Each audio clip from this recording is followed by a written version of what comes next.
তো বিজেপি ভেবেছিল এসআইআর হবে আর ড্যাং ড্যাং করতে করতে বিজেপি জিতে যাবে। তাই যদি হয় তাহলে আমার চ্যালেঞ্জ অ্যাকসেপ্ট করুক। নির্বাচন কমিশনকে ব্রিফ করে বলা হয়েছিল যে 1 কোটি ভোট কেটে দাও। অনেকে বলছে যে বাংলায় বিএলওরা এই ভয়ের পরিবেশকে তৈরি করেছে। এই যে একের পর এক লোক আত্মহত্যা করছে, তৃণমূল বলেছে যে 1 কোটি নাম বাদ যাবে? রাজ্য সরকারের কেউ বলেছে? মুখ্যমন্ত্রী বলেছে 1 কোটি নাম বাদ যাবে? আমরা তো বলিনি, বলেছে বিজেপি। আমার কাছে একটা ভিডিও ক্লিপ আছে, আপনাদের শোনাই। বিজেপির রাজ্য সভাপতি থেকে শুরু করে বিরোধী দলনেতা থেকে শুরু করে এই ভয়ের পরিবেশ যার কারণে মানুষ আত্মহত্যা করছে, এবং 2002-এর ইলেকটোরাল লিস্টে নাম থাকার পরেও একের পর এক আত্মঘাতী হয়েছে। এই ভয়, ভীতি এবং আতঙ্কের পরিবেশ কে তৈরি করেছে? আপনি নিজের চোখে শুনুন না, এই নিজের কানে শুনুন না।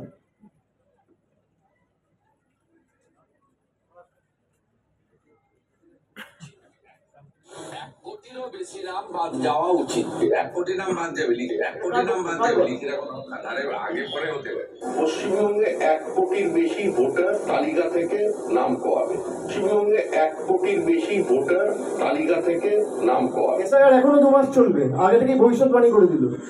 যারা অবৈধভাবে ভোটার হিসেবে পশ্চিমবঙ্গের মাটিতে আঁকড়ে ধরে বসে আছে তারা কিন্তু বাদ যাবে।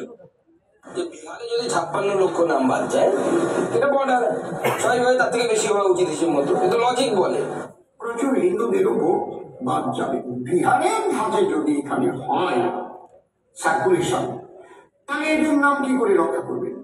কমপক্ষে 50 লক্ষ উদ্বাস্তুদের নাম বেরোবে। 1 কোটিও হতে পারে, 1 কোটিও হতে পারে। 1 কোটিরও বেশি নাম বাদ যাওয়া উচিত। এটা কার গল্প? এটা তো আমার গল্প নয়। এটা এত পারদর্শী, ভবিষ্যৎবাণী করে দিচ্ছে। হাইকোর্ট কবে কি অর্ডার দেবে আগে থেকে বলে দেয়। ইলেকশন কমিশন কত নাম বাদ দেবে আগে থেকে বলে দেয়। কোথায় ইলেকশন কমিশন কবে কি নোটিফিকেশন করবে আগে থেকে বলে দেয়। এবং বিজেপিকে সুবিধা করে দেওয়ার জন্য বিএলএ 2 যারা হয় তারা সাধারণত বুথ থেকে হয়। বিজেপির তো বুথে লোক নেই। ইলেকশন কমিশন আলাদা করে অর্ডার বার করেছে যে বুথ থেকে দরকার নেই, বিধানসভা থেকে করো। তাহলে বিএলএ 2 এর মানে কি?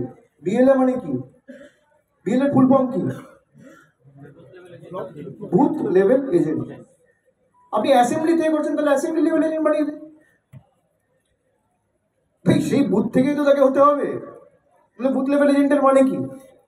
আমার বুথে বসানোর লোক নেই, আমার বুথে ইভিএম র্যান্ডামাইজেশনের দিন ইভিএম চেক করার লোক নেই, কাউন্টিং টেবিলে কাউন্টিংয়ের দিন বসার লোক নেই, আর আমি দায়ী করছি তৃণমূল কংগ্রেস।